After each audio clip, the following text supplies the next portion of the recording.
susunod na programa ay rated PG. Ito ay nangangailangan ng patnubay at gabay ng magulang para sa mga batang manonood. Hindi lang pala makitid ang utak ni Doc Carlos kundi marites pa at asyonero dahil nagalit siya ng pagbintangan ni Annalyn si Zoe sa biglang pagkawala ni Lolo Pepe.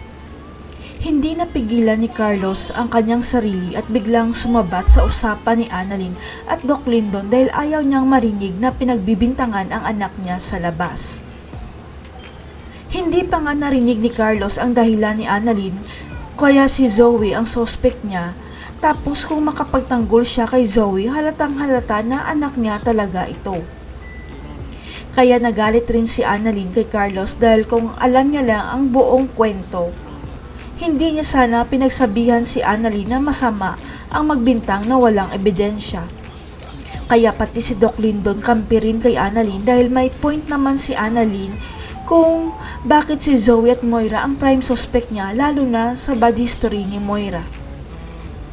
Hindi makapagsilita si Carlos dahil sa isip niya tama si Annalyn at mali siya dahil nagawa nga ni Moira itulak si Doc RJ ang pagkidnap pa kaya kay Lolo Pepe. Pero ang ipinagtataka lang ni Annalyn kung ano ang dahilan ni Moira at Zoe sa pagtago nila kay Lolo Pepe at yun rin ang ipinagtataka ni Doc RJ at Giselle.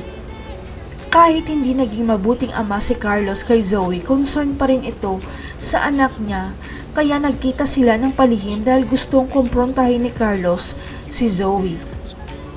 Tinanong ni Carlos si Zoe kung may kinalaman ba siya sa pagkawala ni Lolo Pepe dahil siya ang pinagbibintangan ni Annalyn at iba pa dahil sa history ng nanay niya. Takot na takot si Zoe sa ginawa ng mami niya at hindi na siya pinapatulog ng kanyang konsensya kaya sinabi niya kay Carlos ang lahat baka matulungan pa siya.